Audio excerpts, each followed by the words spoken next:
Aksi penolakan keberadaan aktivis lesbian, gay, biseksual, dan transgender atau LGBT di Kota Depok digelar tokoh agama dan ratusan warga Kota Depok di halaman Masjid Al-Islah, Sukmajaya, Depok, Jawa Barat, Rabu siang.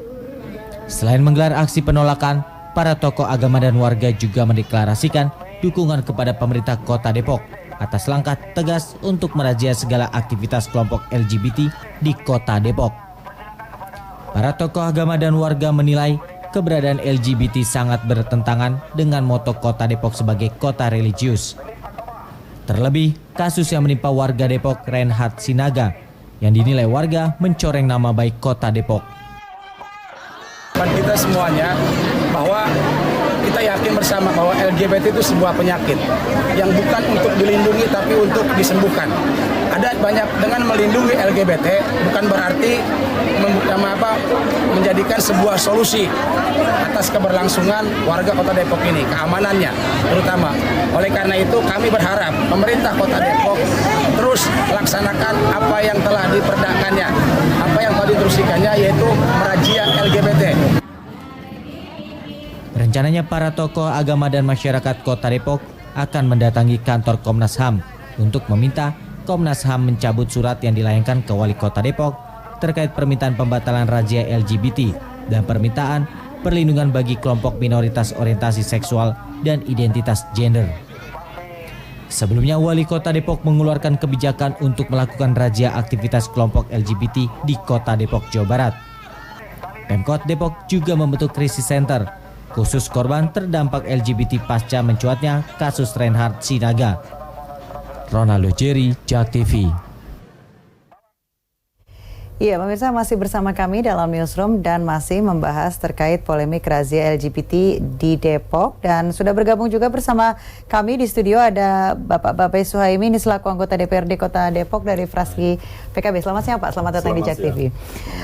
Saya ke Pak Dr. Ansori begitu. Pak, ini melihat bahwa sejauh ini LGBT sendiri di Kota Depok memang sudah cukup meresahkan hingga pemerintah kotanya berinisiatif untuk melakukan razia. Nah, dari Komnas HAM sendiri ini seperti apa sih tanggapannya? Ya, kalau berbicara soal razia, tujuan razia itu kan adalah bagaimana paling tidak untuk menghindari adanya pelanggaran-pelanggaran HAM di berbagai aspek, permasalahan lalu lintas, kemudian narkoba, ya kan, dan sebagainya seperti itu.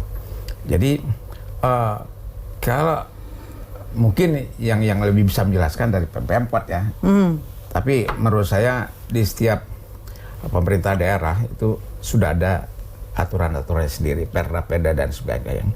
Okay. Kalau masalah razia itu di mana-mana memang ada. Kalau untuk LGBT sendiri, apakah dirasa sudah cukup perlu melakukan razia untuk kaum minoritas seperti ini? LGBT pun mereka adalah manusia. Mereka juga adalah warga negara. Jangankan mereka, warga negara biasa pun kalau melakukan pelanggaran ya perlu ditindak. Perlu ada suatu razia kan seperti itu.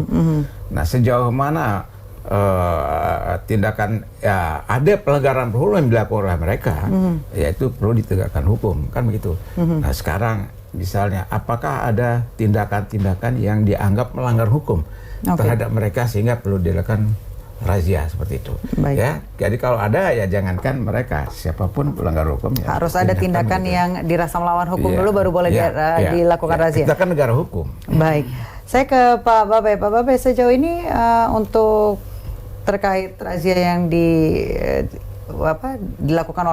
akan dilakukan begitu atau sudah dilakukan oleh Pemkot Depok sendiri, ini sejauh ini seperti apa sih? Apakah memang ada beberapa lokasi yang kemudian dalam tanda kutip menjadi daerah-daerah yang diketahui atau disinyalir menjadi markas dari kaum minoritas tersebut begitu? Iya, jadi gini, saya luruskan terkait razia yang dilaksanakan oleh pemerintah Kota Depok melalui Dinas Pol PP atas instruksi Pak Wali Kota. Sesungguhnya bukan bicara persoalan LGBT saja. Oke. Yang dirazia oleh pemerintah kota itu adalah tempat-tempat yang dimana pemerintah kota ingin mendudukkan tempat itu agar berdiri sesuai dengan fungsinya. Oke. Hotel, apartemen, pusat perbelanjaan, kos-kosan. Nah, ketika dilakukan razia, maka di sana mungkin akan ditemukan penyakit masyarakat itu. Apakah itu ada sebuah kegiatan LGBT tadi, lesbian dan sejenisnya, ataukah ada prostitusi, ataukah ada narkoba dan lain sebagainya. Maka ketika dalam razia itu dilakukan ketangkap tangan seperti itu, menurut saya pemerintah tidak salah. Ya kan? Yang salah adalah ketika kita mengatakan bahwa kita berantas itu LGBT, kan seperti itu. Mereka adalah manusia, mereka perlu untuk kita luruskan dan kita benarkan seperti itu, karena mereka punya hak. Di dalam hukum agama bahwa yang namanya lesbian, gay, biseksual, transgender adalah sesuatu yang salah. Menurut saya di Indonesia tidak ada agama yang tidak menyalahkan hal tersebut, dan ini merupakan sebuah kekeliruan yang terjadi pada orang yang mengindap hal tersebut. Maka ketika kita berangkat dari hukum agama, pemerintah dan masyarakat punya kewajiban untuk bagaimana orang-orang yang memiliki kekurangan pemahaman, kekurangan daripada pengetahuan tentang agama, kekurangan tentang bagaimana pemahaman tentang hukum, maka untuk kita benarkan bersama-sama, baik pemerintah dan masyarakat. Tinggal persoalannya adalah caranya. Bagaimana caranya kita pemerintah daerah, masyarakat, kami di DPRD untuk melakukan hal tersebut, jangan sampai melanggar hak asasi manusia.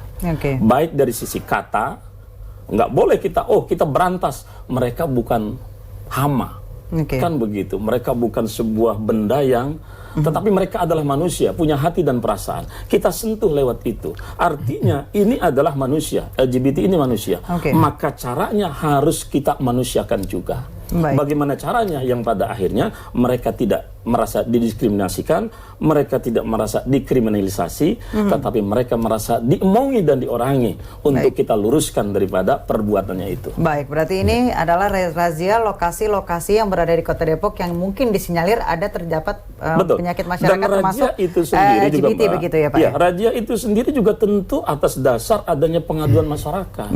Kan seperti itu. Kalau ada hal tersebut meresahkan masyarakat, ketika masyarakat melaporkan untuk segera dilakukan perbaikan, maka wajib hukumnya pemerintah dan kepolisian melakukan hal itu. Baik, Pak Dr. Ansori, ini mengapa menyurati Pemkot dari pihak menurut dari pihak Komnas HAM sendiri begitu terkait dengan adanya nilai-nilai dari hak asasi yang kemudian ditabrak atau dilanggar begitu dengan adanya seruan-seruan seperti ini begitu? Ya, biasanya ya Komnas HAM itu di samping pemantauan yang secara proaktif itu juga berdasarkan laporan. Ada yang memberikan laporan kalau ada yang merasa bahwa ada hak-haknya yang dilanggarkan seperti itu, dan itu harus direspon. Karena setiap warga negara Indonesia ini itu memang dilindungi. Mengapa? Kita ini negara hukum. Ya, syarat negara hukum itu harus ada pelindungan hak asasi manusia. Ya, masalah hak asasi manusia itu sebenarnya sudah ada di dalam konstitusi kita. Di dalam Undang-Undang 45 itu sebelum dirubah itu sudah ada. Tetapi sekarang setelah ada perubahan-perubahan ini lebih dijabarkan lagi. Kaum disorientasi seksual seperti LGBT juga termasuk dilindungi begitu Pak? Kalau bicara soal sexual deviation, ya kan? Ini termasuk sebagai delik susila kan? Ya kan, delik susila. Delik susila itu biasanya dia itu ada di belakang pintu. Jadi pelanggaran misalnya agama, ya dia tanggung jawab dia kepada Tuhan, dia melakukan segala macam. Tapi di luar itu, ya itu, dan itu biasa kalau di KUHP yang lama itu termasuk delik aduan kan, gitu. Pertanyaannya, apakah ini pelanggaran hukum? Ya tergantung bagaimana norma yang berlaku kan. Jangankan mereka, ya orangnya normal saja, ya kan. Kalau melakukan pelanggaran delik sosial kan sudah mengatur undang-undang pornografi, ya kan. Kemudian perzinahan dan sebagainya itu memang sudah diatur gitu. Jadi saya tidak tahu bagaimana hasil daripada draft KUHP tentang masalah ini, sejauh mana permasalahan ini. Baik, kami harus jeda sejenak. Pemirsa jangan kemana-mana, tetap bersama kami di Newsroom.